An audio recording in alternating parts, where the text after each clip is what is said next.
Democrats are now playing political games. And now Schumer's offered this absurd deal. It's not a deal. It's just a freaking joke that would have, we want these insurance-enriching subsidies to put $400 billion in the pocket of insurers.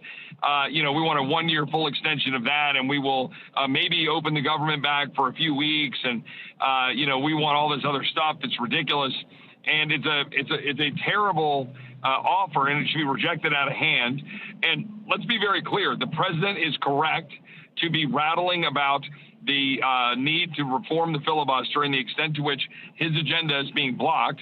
But Republicans have got busy in Congress. Have got to get busy putting forward an agenda that would put forward health care freedom and things that would drive the prices of health care down and empower patients and doctors instead of insurance companies and bureaucrats. And look, I was talking about health care freedom long before COVID, long before all the vaccine stuff, because health care freedom means patients and doctors are in charge, not the bureaucrats in Washington or corporate boardrooms.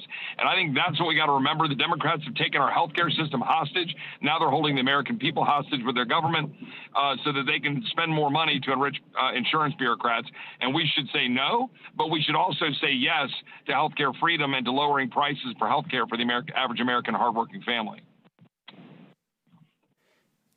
Yeah, absolutely. Americans spend more on healthcare than most of the other developed countries, yet we have worse health outcomes. So I'm totally on the same page that, if we're just going back into, if we accept this proposal, it's not actually going to make America healthier. What would you like to see happen, Chip? Well, I'd like to see Republicans stand alongside the president. We need to play hardball with Democrats. We need to go on offense with what we believe we would do for health care for the American people. And we need to lay the shutdown and the games they're playing with air traffic control and with Border Patrol and with TSA and everybody not getting paid at the feet of Democrats, make them own the shutdown when we've done our job to fund government at common sense levels and go on offense on all of the things for the president. But, I've heard Steve talk about this all the time. We're just sitting back. I think the House Republicans need to come back to Washington. I think we need to send a bunch of bills over there, healthcare freedom bills. We should send over the SAVE Act saying only citizens vote in our elections. We should send over H.R. 2, which would codify the president's border security plans.